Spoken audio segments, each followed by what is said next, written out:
हम लोग को होली भी नहीं मनाना चाहिए। रुकिए, अगर यदि आप इस वीडियो पे आ गए ना तो पूरा देखिए, अभी इसको रेलते हैं क्योंकि ये गलत बता रही है। रुकिए, देखिए आप वीडियो पे देखिए पहले। होली भी नहीं मनाना चाहिए और हम आप लोगों से यही उम्मीद करते हैं कि आप लोग आने वाले मार्च में 4 मार्च को है ना शायद होली, 4 मार्च को आप सभी लोग होली नहीं मनाएंगे। वैसे क्यों नहीं मनाएंगे मैडम होली, बताइए तो थोड़ा। क्योंकि हम सभी लोगों को अपने इतिहास के बारे में जानना सबसे ज्यादा जरूरी है। अगर हम अपने इतिहास को नहीं जानेंगे तो अदर समाज के लोग हमको इसी तरह रोंदते रहेंगे और हम सभी लोग इसी तरह कुचलते रहेंगे। इसलिए हम सभी लोगों को अपने पुराने इतिहास के बारे में जानना और पढ़ना बहुत ही जरूरी है। तो अच्छा, क्या है तेरे पुराने इतिहास में, थोड़ा हमें भी तो बताओ। हम सभी लोग आगे बढ़ सकते हैं, नहीं तो फिर अपना एक रोटी खाने से अच्छा है कि हम दूसरे की 2 रोटी का गुलामी न करें। बात तो सही है, लेकिन बताइए तो आगे क्या हुआ है, बताइए। तो होली के बारे में हम आप लोग को बता देना चाहते हैं कि हम सभी लोगों को होली नहीं मनाना है। एक राजा थे जो हमारे इस समाज के थे, राजा हिरण्यकश्यप। अच्छा, हिरण्यकश्यप आप ही का समाज का था ना? अच्छा, बताइए आगे बताइए। हमारे ही समाज के थे राजा हिरण्यकश्यप और उनकी बहन थी होलिका। और राजा हिरण्यकश्यप के पुत्र थे प्रहलाद। अरे बहन चोद, तू कौन सा लड़का पेली हुई रे? मालूम है तेरे को हिरण्यकश्यप कौन था? कभी विष्णु पुराण देखी हो या पढ़ी हो कभी किताब? हाँ, दानव था, दानव। उनके पुत्र थे प्रहलाद और प्रहलाद बहुत ही छोटे थे, मात्र 6-7 वर्ष के थे। 6-7 वर्ष के थे और बहुत ही अच्छे बालक थे। लेकिन जो मनवादी विचारधारा के लोग थे प्रहलाद को हमेशा बिगाड़ते रहते थे। दारू शराब मदिरा पिलाते रहते थे ताकि इनका बच्चा बिगड़ जाए। अबे बहनचोद, वो किसी के विचारधारा पे नहीं चलता था। वो विष्णु भगवान का भक्त था, बहुत बड़ा भक्त था वो। और आज भी उसके इतना बड़ा भक्त कोई विष्णु भगवान का जन्म नहीं लिया आज तक, समझी? इतना बड़ा भक्त था वो विष्णु भगवान का। आगे देखिए। और जो होलिका थी उनकी बहुत ही ज्यादा इज्जत करती थी और प्रहलाद को बहुत ज्यादा मानती थी। और होलिका जो बोल रही हो ना, वो प्रहलाद का मानता नहीं था, उसे मारने का साजिश कर रही थी वो, इसलिए उसको मान रही थी कि हमारा भाई का दुश्मन है वो, ऐसा समझती थी वो प्रहलाद को, समझी? और आगे बोल, क्या बोलती है उसके बाद मैं जवाब देता हूँ, बोल। प्रहलाद को बहुत ज्यादा मानती थी और होलिका की शादी होने वाली थी। और होलिका का कोई शादी होने वाला नहीं था रे बहनचोद।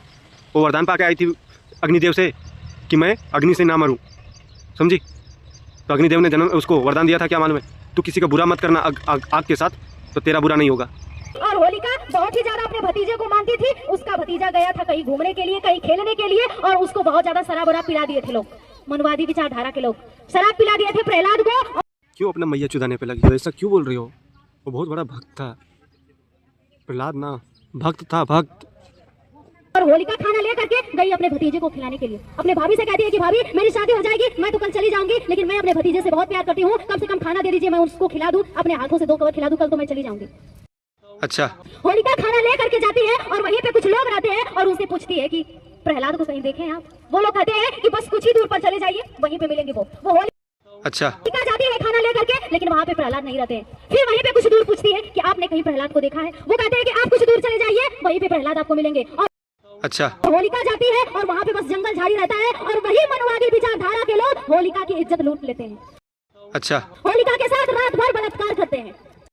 अच्छा, होलिका के साथ रात भर बलात्कार करते हैं, सभी लोग मिल करके उसकी इज्जत लूट लेते हैं और होलिका को जला देते हैं। अबे बहनचोद, अब सुन कि होलिका क्यों मरी और कैसे मरी। सो उसने प्रहलाद को मारने के साजिश में मरी हो। उसका कोई रेप नहीं हुआ था, कोई रेप नहीं हुआ था उसका, समझी? लेकिन प्रहलाद के मारने के साजिश में मरी हो। उसने एक बहुत बड़ा समारोह रखा ना कि मैं आज अग्निदेव से वरदान पाके आया हूँ कि मैं नहीं मरूंगी, की थी ना उसने। तो उसने प्रहलाद को मारने के साजिश में मरी, क्योंकि उसका पिताजी जो हिरण्यकश्यप है ना, वो विष्णु भगवान का बहुत बड़ा दुश्मन मानता था और उसका बेटा विष्णु भगवान का भक्त था। इसीलिए उसका पिताजी बहुत ही साजिश रचा उसको मारने का। कभी देख लेना विष्णु पुराण उठा के, बहुत ही साजिश रचा उसने मारने का, नहीं मारा। तब होलिका आई कि मैं मारूंगी इसे, भाई से बोला, तो उसने उसको अग्नि में लेकर बीच समारोह में बैठा। तो सच्चाई का जीत हुआ और होलिका जो बुरा चाहती थी कि विष्णु भगवान का भक्त मर जाए, अरे जो सच्चा रहता है ना, सत्यम विजेतम, मालूम है ना, वो कभी नहीं मरता है, समझी? इसलिए होलिका मनाया जाता है, दिमाग में रख, इसीलिए होलिका मनाया जाता है, क्योंकि बुराई का उस दिन अंत हुआ, समझी? इसलिए हम लोगों को होली भी नहीं मनाना चाहिए। हमारे ही समाज की बेटी थी, हमारे ही घर की बेटी थी और इसकी इज्जत लूट ली गई। लेकिन मैं फिर से बोल रहा हूँ कि तुम्हारा समाज का नहीं था वो दानव समाज था। तुम दानव नहीं हो, तुम मानव हो। फिर से समझा रहा हूँ, समझ ले। आज हम लोग होली मनाते हैं तो इसलिए हम आप सभी लोगों से हाथ जोड़कर विनम्र निवेदन करते हैं कि आप सभी लोग अपने इतिहास को पढ़िए, अपने पुराने इतिहास को जानिए, तब हम सभी लोग नहीं मनाएंगे। और तुम हाथ जोड़ने का बोल रही हो, कैसा हाथ जोड़ते हैं तेरे को मालूम है?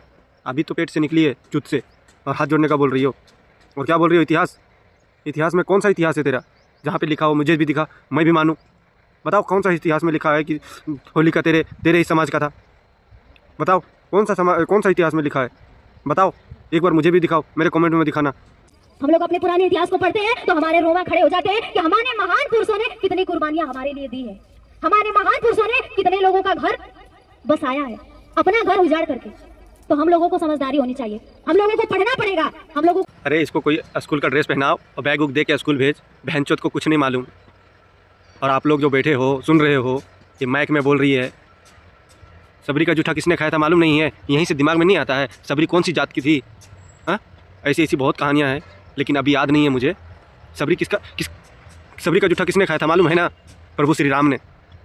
अगर यदि ऐसा रहता था तो प्रभु श्री राम सबरी का जूठा खाता था ऐसा जूठा खाता था। तो इसको बहनचोद को भेजो स्कूल, नहीं तो एक मोबाइल दे दो हाथ में और देखते बैठने बोल। पढ़ने नहीं आता है ना तो मोबाइल देखने बोलो इसको, रामायण मंगाने बोलो, महाभारत मंगाने बोलो, विष्णु पुराण मंगाने बोलो, इतना ही मंगाने बोलो, बाकी तो छोड़ दो। इतना ही मंगाने बोलो और देखने बोलो। कितना? 1 महीना लगेगा पूरा पाठ देखेगी तो, 1-2 महीने, जितना दिन लगे इसको देखने बोल। फिर इसको माइक दे इसके मुँह में दे।